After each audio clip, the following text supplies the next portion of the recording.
আসসালামু আলাইকুম রহমতুল্লাহি ওয়া বারাকাতুহু। আলহামদুলিল্লাহি ওয়াহদা ওয়াসসালাতু ওয়াসসালামু আলা রাসূলিল্লাহ আম্মা বা'দ। প্রিয় দর্শক, আমরা আপনাদের শিরক থেকে বহু সতর্ক করেছি। আসলে শিরকটা কি এটা আমরা অনেকেই জানি না, যার কারণে আসলে শিরক বুঝতেও পারি না। শিরক কিভাবে হয় এটা আমাদের জানতে হবে।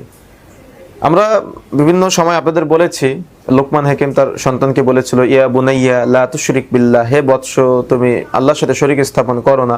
এরকম আরো বর্ণনা আমরা শুনিয়েছি আপনাদের, কিন্তু আসলে অনেকে শিরক কি এটা না জানার কারণে শিরকে লিপ্ত হয়। মনে রাখার চেষ্টা করবেন, সহজভাবে যদি আমি আপনাদের বোঝাই, রব হলেন স্রষ্টা আর আমরা হলাম সৃষ্টি। আমাদের কানেকশন হতে হবে সরাসরি রবের সাথে। এই রবের সাথে কানেকশনের মাঝখানে যদি কোনো মাধ্যম তৈরি করি তাহলে সেটা হয়ে যাবে শিরক। সেটা আপনি ইবাদতের ক্ষেত্রে হতে পারে, চা পাওয়ার ক্ষেত্রে হতে পারে, বা আপনার প্রয়োজনের ক্ষেত্রে হতে পারে। ভালো করে বোঝার চেষ্টা করবেন, রব হলেন, আল্লাহ হলেন স্রষ্টা আর আমরা হলাম সৃষ্টি।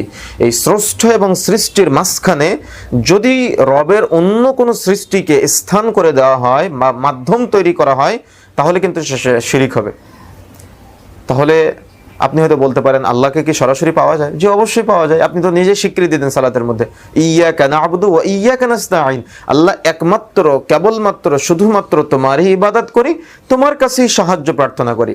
সুবহানাল্লাহ। তো আমি আপনি সালাতের মধ্যে যদি সরাসরি রবকে স্বীকৃতি দিতে পারি, তাহলে আমি আপনি সালাতের বাইরে সরাসরি রবকে স্বীকৃতি দিতে পারবো না? অবশ্যই পারবো ইনশাআল্লাহ। তাহলে প্রিয় দর্শক, আমাদের মনে রাখতে হবে যে স্রষ্টা এবং সৃষ্টির এই মাঝখানে মধ্যবর্তী জায়গায় কোনো মাধ্যম তৈরি করা যাবে না। যদি কোনো মাধ্যম তৈরি করি তাহলে কিন্তু সেটা শিরক হয়ে যাবে। আর শিরক আকবার হতে পারে, শিরক আসগর হতে পারে। দুটাই জঘন্যতম অপরাধ। আল্লাহ সুবহানাহু ওয়া তাআলা আমাদের শিরক আকবার, শিরক আসগর উভয় থেকে মুক্ত থাকার তৌফিক দান করুন। কেন? শিরক করলে আল্লাহর সাথে জুলুম করা হয়, আর এটা হলো পৃথিবীর সবচেয়ে বড় পাপ।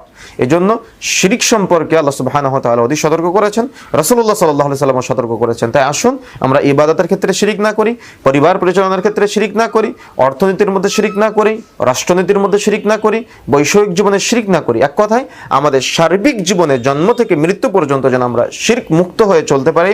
আল্লাহ সুবহানাহু ওয়া তাআলা আমাদের এই জঘন্যতম অপরাধ থেকে মুক্ত থাকার তৌফিক দান করুন। আল্লাহুম্মা আমিন।